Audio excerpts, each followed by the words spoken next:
Senior অনেক বিজ্ঞজন আছেন যাদেরকে দেখে আমরা একটা সময় রাজনীতির প্রতি অনুপ্রাণিত হয়েছিলাম। আবার এই ইদানিং একটু হতাশা হচ্ছে, কারণ এখানে বর্তমান যে পরিস্থিতি আছে, ইউনিভার্সিটিতে যখন আসি আমি সাকিবের টকশো দেখেছিলাম, খুব অনুপ্রাণিত হয়েছিলাম। পরে প্রেস ক্লাবের সামনে ওনার সাথে একটা ছবি তোলার জন্য এসেছিলাম, যে সাকিব ভাই এত ভালো বলে, একটু ছবি তুলব। মঞ্জু ভাইয়ের দলে তো যোগে দিলাম, সেখানে রিসার্চ অ্যান্ড ইনফরমেশন সেক্রেটারি ছিলাম। মান্না ভাইদের দলের সাকিব ভাই তখন ক্যাম্পাসে ছিল, ওনাদের সাথেও কাজ করেছি। সাইফুল ভাইদের দলও ছিল ক্যাম্পাসে, তাদের সাথেও কাজ করেছি। কিন্তু বর্তমান পরিস্থিতিতে আপনাদের থেকে আমরা যে অনুপ্রেরণা আগে পেয়েছিলাম, সেই অনুপ্রেরণাটা আরও বেশি পেতে চাচ্ছি। কারণ ইলেকশনের আগে সংস্কার এবং বিচার দুটি প্রশ্ন বর্তমান বাংলাদেশের সামনে বড় প্রশ্ন আকারে হাজির হয়েছে। ক্যাম্পাসে যখন ছাত্র ফেডারেশনের ছিলাম, গণসংহতি আন্দোলনের অন্যতম একজন প্রাণপুরুষ ছিলেন সালাম ভাই। তখন সংবিধান প্রশ্ন এবং সংহতি প্রকাশন থেকে যে বইগুলো বের হতো, সেগুলো মনোযোগ দিয়ে পড়ার চেষ্টা করতাম। ওই স্বপ্নটা আমরা দেখতাম যে বাংলাদেশ একটা পর্যায়ে গিয়ে আমরা এই ধরনের একটি বাংলাদেশ প্রতিষ্ঠা করতে পারব। কিন্তু আমরা ইদানিং হতাশ হচ্ছি। আজকে মান্না ভাই এখানে প্রোগ্রাম আয়োজন করেছেন, উনি সবার সিনিয়র।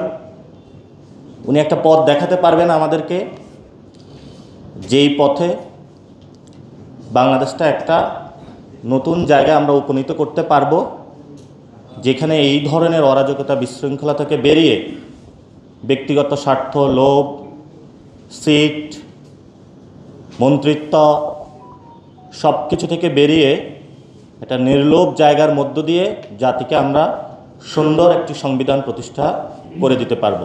আপনার প্রিয় কাপড়ের যত্নে এলো এনজাইম সমৃদ্ধ Arik silver wash detergent powder, 500 গ্রাম মাত্র 70 টাকা। প্রিমার্ক। আমাদের জাতীয় নাগরিক পার্টি, আমাদের তো ছয় মাস হলো।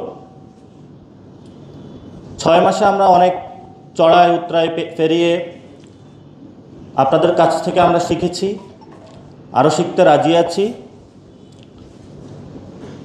কিন্তু আমাদেরকে আপনারা এমন জায়গায় নিয়ে যাবেন না যে ভুল আমাদেরকে শিখতে হয়। কারণ রাষ্ট্র সংস্কার, রাষ্ট্রচিন্তা যখন ফর্মুলেট হয়,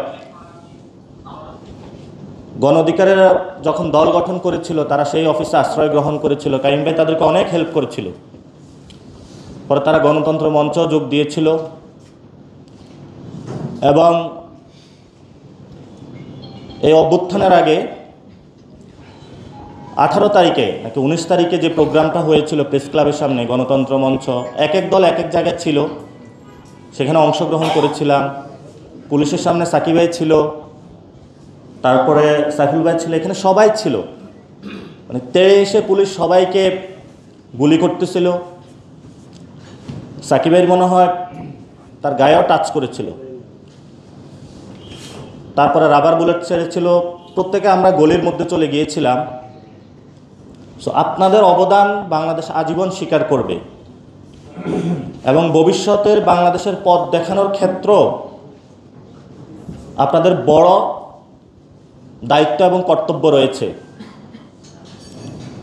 তারপরে বিএনপির শেখ হাসিনা বিরোধী যে ব্লকটা তৈরি হয়েছিল, সেখানে যখন আমরা গণসংহতিতে ছিলাম, যে আমরা কেন বিএনপির সাথে যাচ্ছি, এই ধরনের একটি বুর্জুয়া পার্টি যারা ক্ষমতা, সিট, প্রতীক বিক্রি করা থেকে কোনো উচ্চবিলাসী কোনো চিন্তা ভাবনা নেই, তখন সাকিব ভাই আমাদেরকে বুঝিয়েছিলেন যে একটা সংস্কার প্রক্রিয়ার মধ্য দিয়ে যদি একটি বড় পার্টিকে নিয়ে আসা যায়, তাহলে এটা তো বাংলাদেশের জন্য ভালো হবে।